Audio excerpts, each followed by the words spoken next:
Before we get started on the demos, I just want to address the elephant of the room of why not just copy and paste.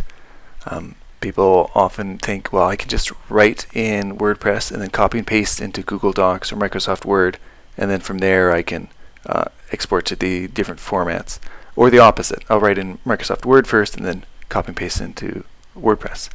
And that can work. It's quite a bit more manual work. For example, if you're going to copy and paste this post, you need to make sure that you're just selecting the right content. For example, I have a related posts section here. I probably don't want to bring that over into the book. That probably doesn't apply. And if I want to bring over the publish date and the author, it's up to me to make sure I select those appropriately in the categories.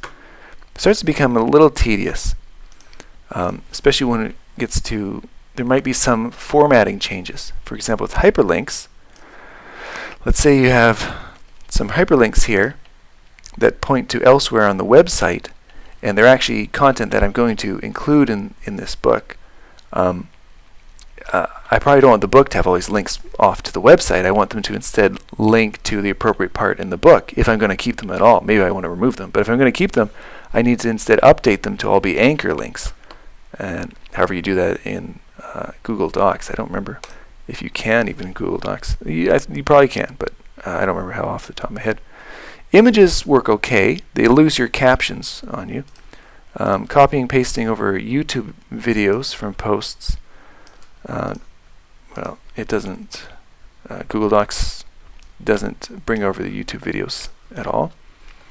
Galleries, when those are copy and pasted from WordPress into Google Docs, they just become this bulleted list of giant images. So you've got to figure out how to fix the formatting on that. If you have a plugin that adds math equations like these, those pasted over, well, they just get lost in Google Docs. They don't appear at all. If you have dynamic content, like let's say you have a short code that adds the current date to a post, when you paste that into Google Docs, of course, it's lost. I mean, it still says the date, but it's now the date that the copy and pasting happened, not the time that the current date that you're wanting. And